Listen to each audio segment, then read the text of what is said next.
Okay, hi everybody. So we are on to our next art project, which is going to be making a spooky landscape. Since we're in the month of October now and Halloween is coming, I thought this might be a good way, a fun way to do some landscape drawing. I also know that some of you need some practice with landscape drawing because there are some people who may have forgotten about the different parts in a landscape or a seascape based off of, the project from the past, and also for those of you who did my SGO with landscape drawing. Okay, but anyway, we're going to get started, and actually it's an introduction for some of you who maybe never had landscape drawing before. So that's what I want to go and do with you now. This is going to be a 2-week project because the first part right now, what I want you to do is show me that you are going to draw exactly what I'm drawing right now today, this part, and it's going to be the parts of a landscape. And then we're going to move on to the video of our spooky drawing of a landscape with a tree and coloring it and value. And there's all different parts, space techniques. We're going to combine a lot of different elements of art into that. But before we can begin any of that kind of drawing, we have to start with this. So the first thing is our paper. On your piece of paper, I want you to do this with me. You are going to take your paper. I am just drawing this rectangle right now to show you your paper. This is your paper, okay? I don't want you going and drawing another rectangle. This is your paper. Now, the first thing that you need to do when you are deciding where your sky and land is going to be in a landscape picture, because the landscape is a picture, scape means picture of whatever the word is in front of it. So this is a picture of the land. So I need to know where is the sky going to be and where is the land going to be. That is decided by what's called a horizon line. So I'm going to make my horizon line. If I want to make it even and have an even amount of sky and land, I'm going to make my horizon line right in the center. There's many different ways, and actually in our landscape, spooky landscape picture that we'll be doing next, we're going to actually make the land lower. But for this purpose right now, I want you to make your horizon line, and we're going to label that right here, horizon line. Okay, that is the point, again, that from the top of the paper to my horizon line, all of this is the sky, and then from the horizon line down to the bottom of my paper, all of this is the land. So I do want you to copy that. I want on your paper you to make the horizon line, write the word horizon line so it sticks in your brains. Along the left-hand side, I want you to put an arrow from the top down and know that this is the sky. And then from the horizon line to the bottom of your paper, all of this is your land. Okay, now what we're going to do next is, in our land, another word for land is also called the ground. Okay, you walk on the land, you can walk on the ground, it's the same thing. So, in this land area, there are 3 parts. And the part that is the closest to us at the bottom. So if something, imagine, use your imagination or take your hand, and I want you to put your hand right in front of your face. How does your hand look? If it's directly in front of your face, I'm sure your hand is going to look pretty big. Like, also imagine too that if you were standing in front of a tree or an airplane, if you were standing directly in front of it, it was closest to your eye, it would be very, very big. So anything that we put at the bottom of the paper in the front, okay, I'm going to divide this, anything down here is called the foreground. And I'm going to write it in capital letters because it's very big. Anything here is going to be big. Okay, foreground. F for foreground, F for the front. That's a way to remember it. Now, after the foreground, you have this part here. It's out of the whole land, this is the middle. So I'm going to draw, and again, you wouldn't really put these lines if you didn't have to, but just so you know where the areas that I'm talking about are, in the middle of your land or the middle of the ground is called the mid-ground. Medium, you put medium things. As it goes back now, it'll get smaller. So anything in this middle area is going to be a medium size. And we call it a mid-ground. And I'm going to write it kind of just a medium size. Mid-ground. Mid stands for middle, in the middle. MID stands for middle, okay? Mid-ground. So anything that I put in this area of my picture would be a medium size. Okay? And now, in the back, before I get to that horizon line, this is all the way far, far away, far in the distance. And I know sometimes we put mountains in this area. So you have to think, if you were standing right in front of a mountain, again, if it was right in front of you, it would be very, very big. But if you see mountains that are off in the distance, even though we know that they're big, they might look smaller because they are all the way in what's called the background. It's in the back. So I'm going to label this background. And anything in the background is going to be small, okay? So when you do a drawing of a landscape picture and you're putting in, say, trees or plants or flowers or, you know, it could be anything, you have to make sure you draw it the right size. That anything in the foreground is going to be big, anything in the middle of the land or the midground will be a medium size, and then anything that is far away in the distance will be a background, small. Okay, so here is my layout of a landscape picture. What we're gonna do is move on to making a picture. I want you to create this, and I want you to show me that you know the parts and label it. I also want to show you one other thing. For those of you who did a drawing with me already, and I asked you to put a road and a path in, I want you to go and make what's called a vanishing point. And I'm going to show you how to do that in 1 second. Okay, so you did the labeling part on the piece of paper, and now all I simply want you to do is turn your paper over. If you have a blank side to the paper that you're working on, just turn it over. If you have something on the other side already, then you need a new piece of paper, because this is the next part of our landscape drawing, what I was talking about, adding in what's called a vanishing point. And I erased all the vocabulary words because I want to show you now what it looks like putting those things I was talking about into action on our paper. So again, here's my landscape, here is my horizon line. What I have now in the distance is something called a vanishing point. And when something vanishes, it disappears. So as my road, I'm going to put a road or a path in. As it goes back to the horizon line, it's going to look like it disappears. And even if you're in the car with your family, you can look out, look straight ahead in the distance and see how a road kind of, vanishes off into the horizon line, and you won't see it anymore. So that's what we're going to do. I'm going to make my path, and my path is going to start here in the foreground. I'm going to pick a point on the horizon line to make it end. Now, this point right here, I don't want you to go in and make a very big dot like that. I don't want you doing that, because then that is distracting. You don't really see a dot on the real land. But you have to know in your own mind where you want this vanishing point to be. Okay, so I'm ending my path over here.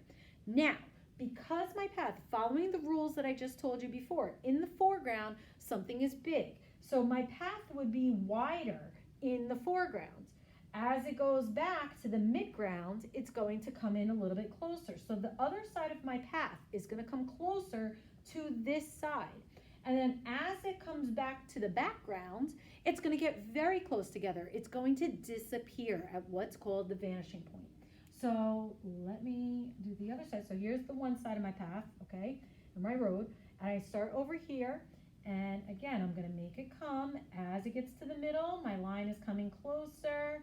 And I come all the way back. Now it doesn't have to really touch. You can have it, but you definitely don't want to do this. If you go like that, that doesn't look right at all. You can see it compared to this side right here. This does not look right because it's still the same size as it is in the foreground. So you know that is not correct. I also don't have lines that go up like this. I don't have a path. Remember, before, this top part is the sky. So you don't want to go and draw any kind of path or road above this horizon line. That just doesn't make any sense. This is the sky. So don't go drawing anything above, and also you do not want to make it look the same size. Okay, so I'm just showing you what not to do in our picture. Okay, so this point right here, I'm just going to write that you know this is called the vanishing point. Right there, all the way what's back on that horizon line. Again, my path is wider in the front, big, medium, and small.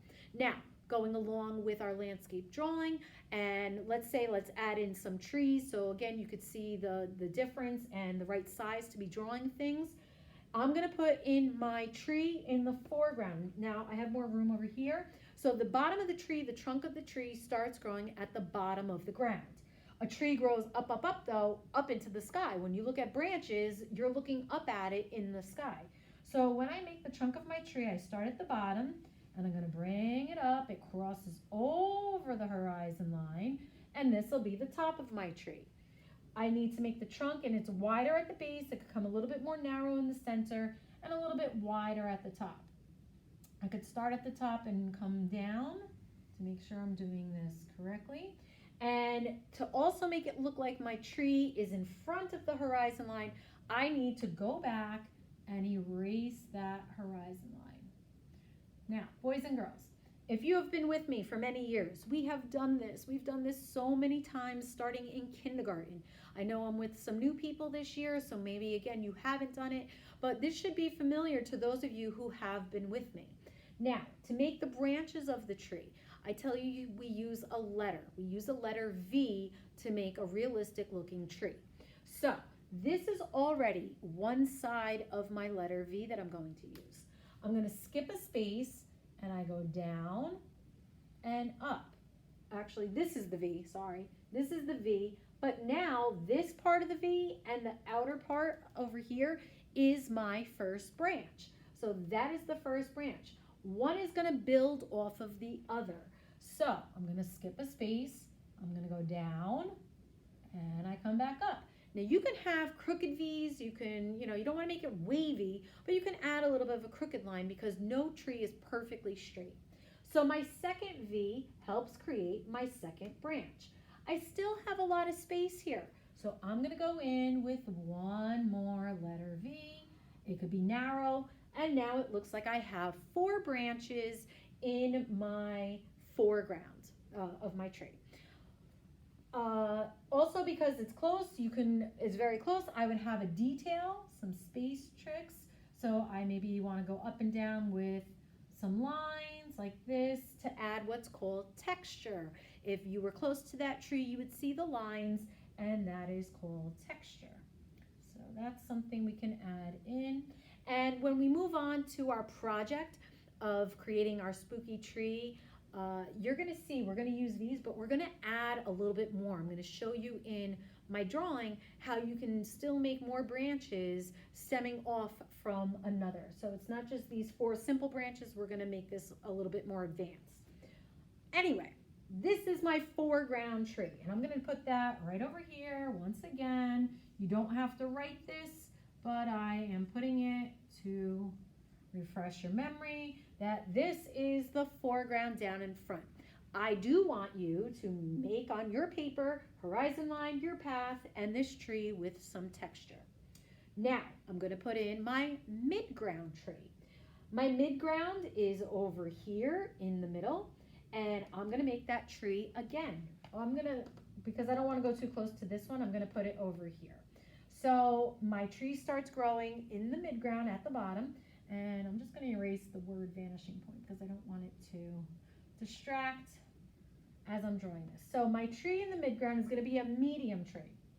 I'm not gonna stop. If you stop it underneath that horizon line, it's not gonna look right. It's gonna look more like a bush. And because bushes are low to the ground, we're doing a tree. So all the tops of the trees have to cross over into the sky.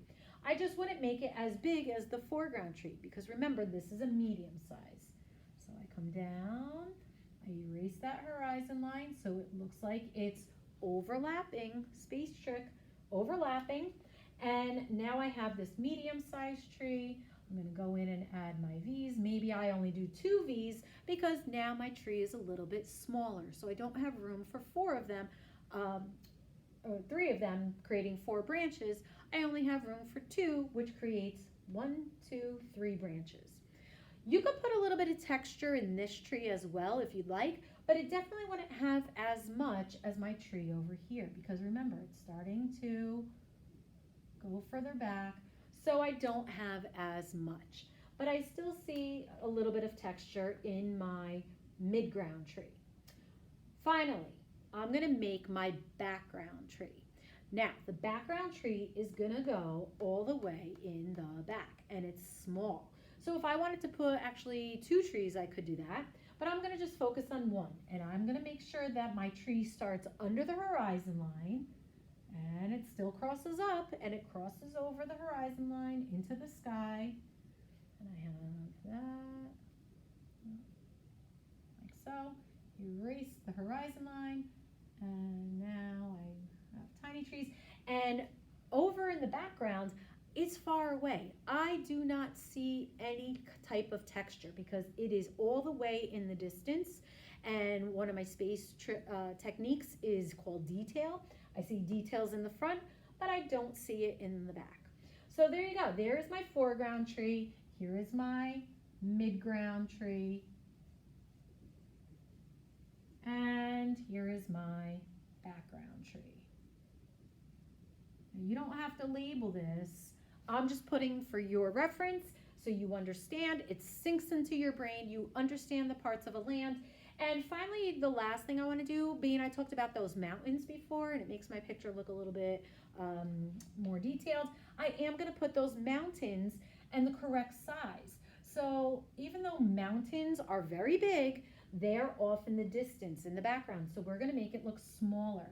Now, I don't want to see mountains that look like this. Mountains are not zigzag lines.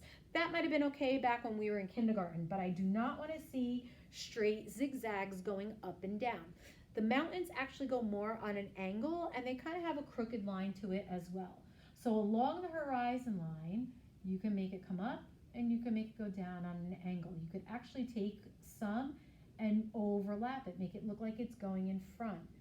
And again, any of you who did art with me last year, we did a desert landscape. This was part of our desert landscape scene that you would have drawn.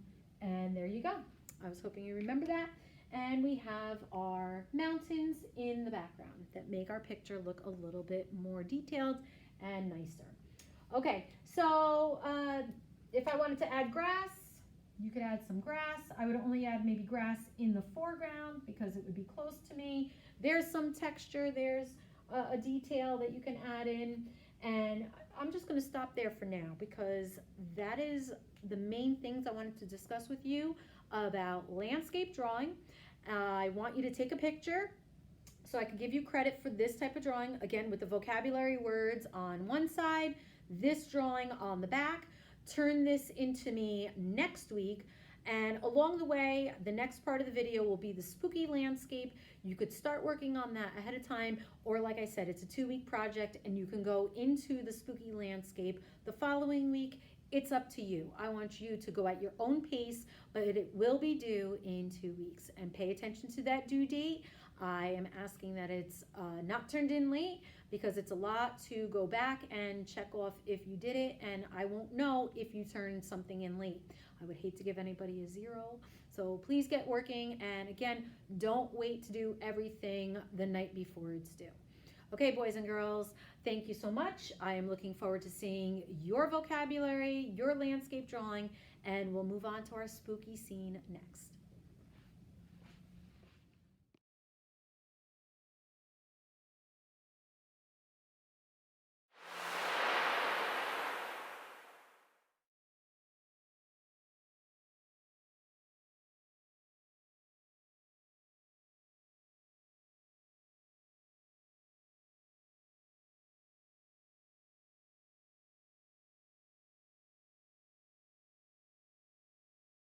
Okay, hi boys and girls. So the first thing that we need to do when drawing any kind of landscape is to decide where the sky and the land is going to be. And I always tell you sky and land come together and they touch at what's called the horizon line. So whatever is above the horizon line is the sky, and whatever is below the horizon line is the land. We never leave anything just only blue at the top and green at the bottom, and then everything is empty white in the middle. That's not how it really is. So for this picture, I am going to make my horizon line. I really don't want to have that much land because my sky is more of my focus. So I am going to draw my horizon line a little bit lower, and I'm going to kind of make it look like hills.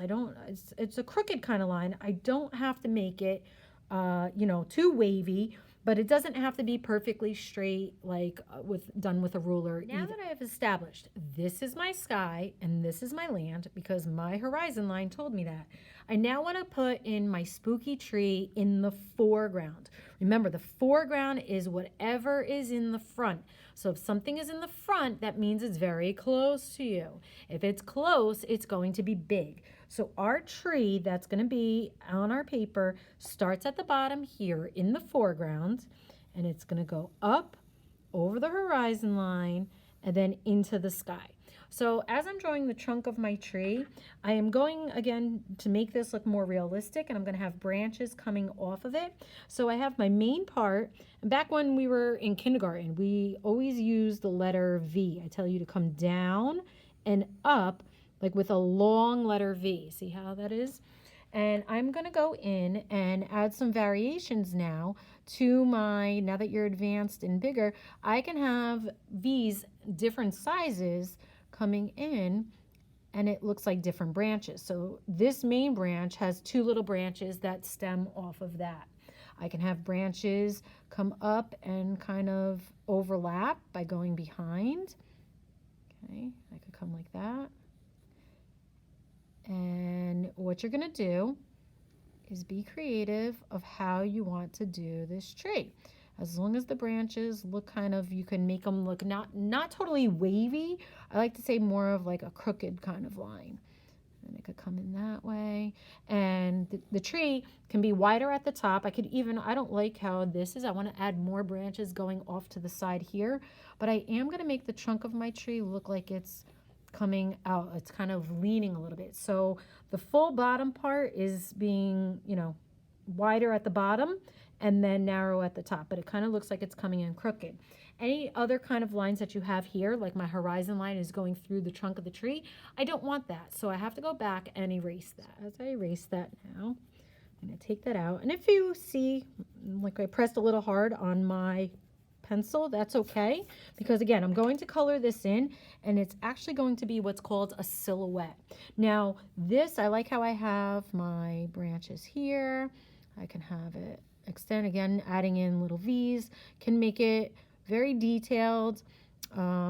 If you don't like something, again, I think this is too straight over here. I like how I have a lot of branches going in different directions there, but I don't have that much over here. So I simply erase the main branch, and I could go in and add some other branches. I could add in my other V's.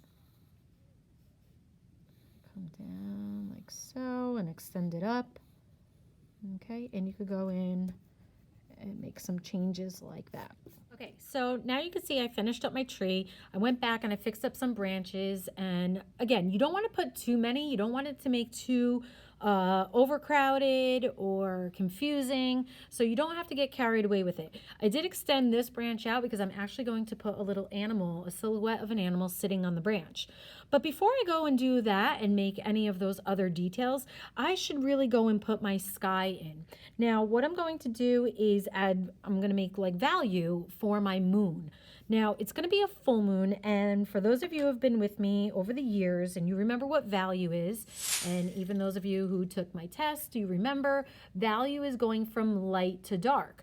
So if we have one solid color. So if I use the color yellow, I can have a variation. I actually have two here. Now these are color sticks. You could use crayons, and if you really want to get adventurous, and if you have this supply at home, if you have paint, you could even do this in paint.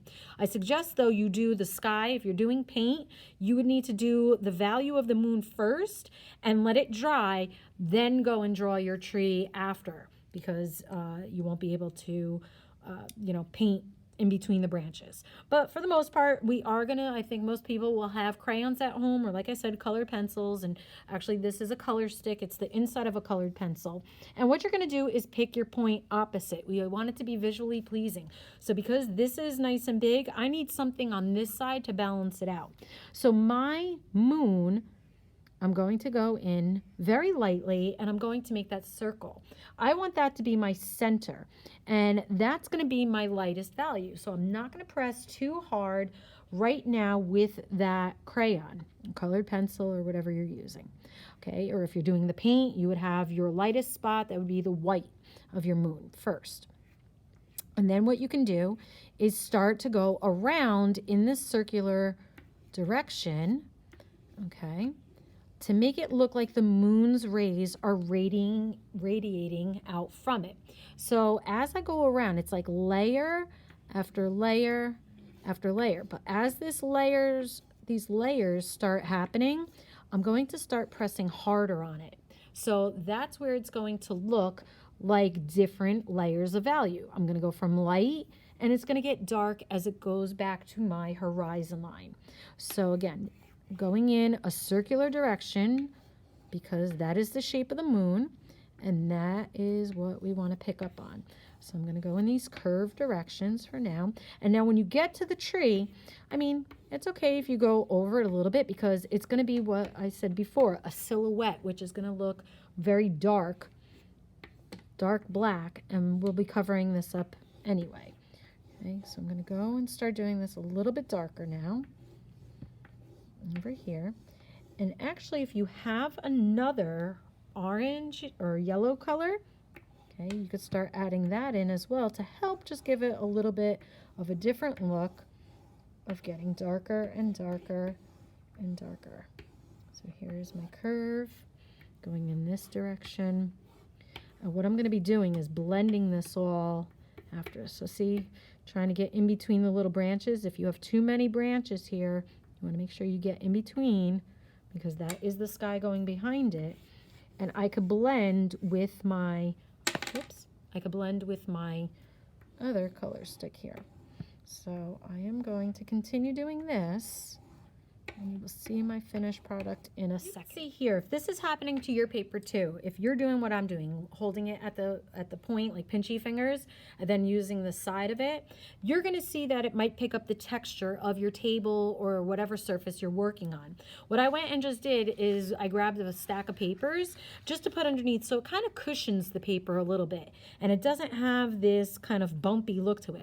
Remember, I want the value to look nice and soft, so I put some papers underneath in order for it to kind of look a little bit smoother.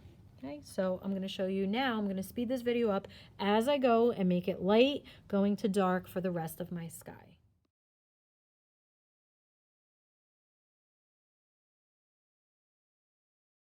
Now what we need to do after we have our sky complete is make a fence, and our fence is going to go along the ridge of the horizon line.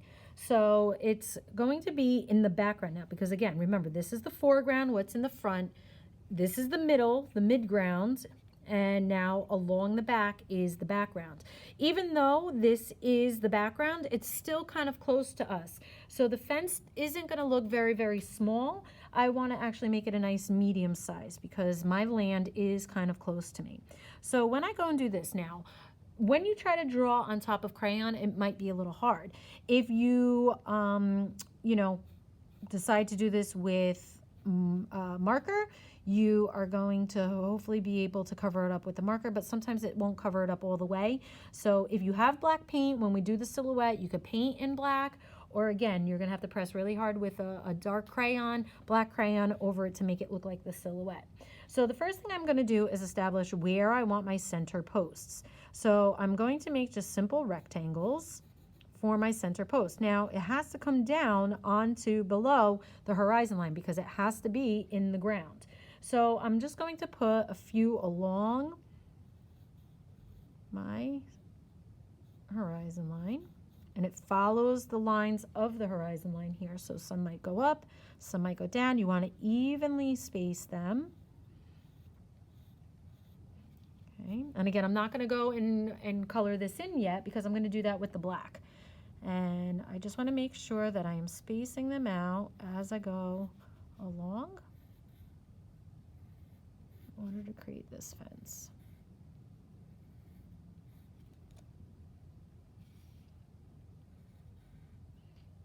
And now I get close to my tree, and I really don't want to do too much more. I'm going to make it look like the tree is overlapping or in front of, I'll do it like that, in front of this fence.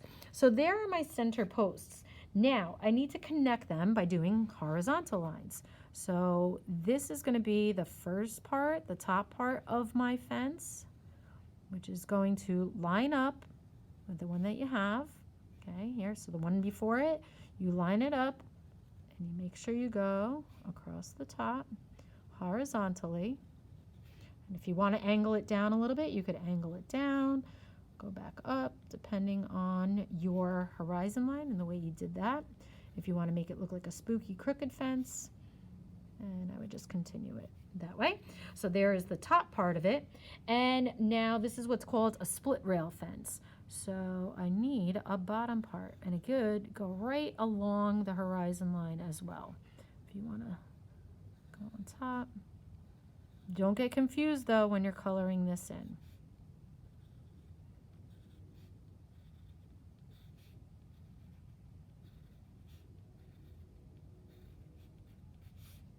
Okay, like so.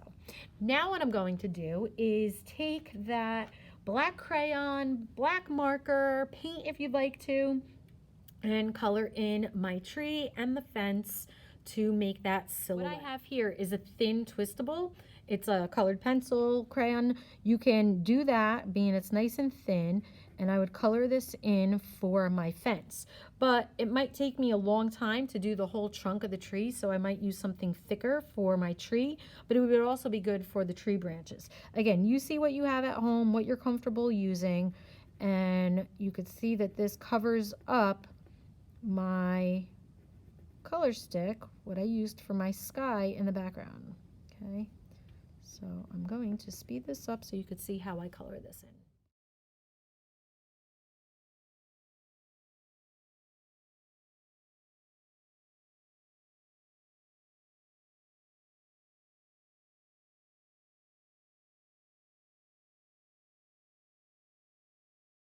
Okay, so as you can see now, I went in with a marker because my marker is thicker and it just gets the job done a little bit quicker. And I decided to go in with my tree like that. I could have used my marker in the background as well if I wanted to for my fence. And that's, again, totally up to you. But you can also see that if you make your branches too thin, you see in this area I had maybe a little bit of trouble because my branches were very close together and they were thin. So when I went in with a big thicker marker, it kind of overlapped and took that detail away from it. So just be careful as you're drawing your branches that you don't lose anything in it by making too many. And as you also saw, as I was coloring this in the same direction, up and down vertical, because that is the way a tree grows, vertically, up and down, that's the way I colored it. And as I worked my way from left to right and right to left, back and forth, if I went faster, it kind of got a little bit lighter in the center. So I had to make sure I went over and got rid of any of those white spots that I didn't go too fast. So again, take your time. I'm going a little bit quicker for the sake of not making this video too long. But again, make sure you take your time and fully color it in. So now I'm going to do my land. And again, I'm making my land nice and dark. I have an even thicker marker that's going to help me get that job done quicker. But in this case now, what I need to do, because my land, my horizon line goes across horizontal, I actually need to turn my paper because I like my hand going in the direction of up and down. It's easier. I mean, if it's easier for you to go side to side horizontally, that's fine. But again, if it's more comfortable for you to do it the other way, you have to make sure you turn your paper. as long as the line direction of the way you're coloring it goes from side to side. So I'm going to take my marker and I'm going to go and create the bottom. Now also too, since we're going along the edge, it's good to have a piece of paper underneath your paper like this, because I don't want you marking up your tables or anything at home. So I'm going to take this and I'm going to go side to side. Be careful still to go right up to your tree. You don't want to color over it because you still will see the change in color. And I'm going to go side to side and do my land.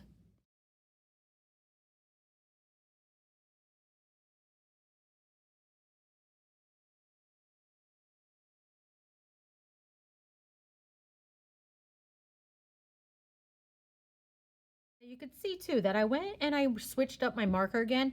I did the big thick marker in my big areas, and then when I needed to get in and do some of that detail up against the fence, I wanted to make sure that I didn't color over my fence in any way. So I went in with my thinner marker. Sorry.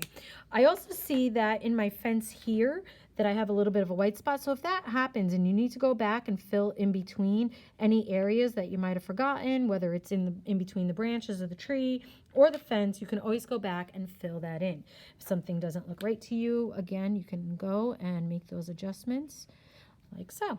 Okay, now we're gonna make this our little bit of a spooky scene by adding in our bats. We're gonna have some bats flying in the moonlight of our background of the sky here. So in order to make my bats, I'm simply going to go in my lighter area, because again, if you put it here where you have thicker crayon, if you're using marker, it may resist it a little bit.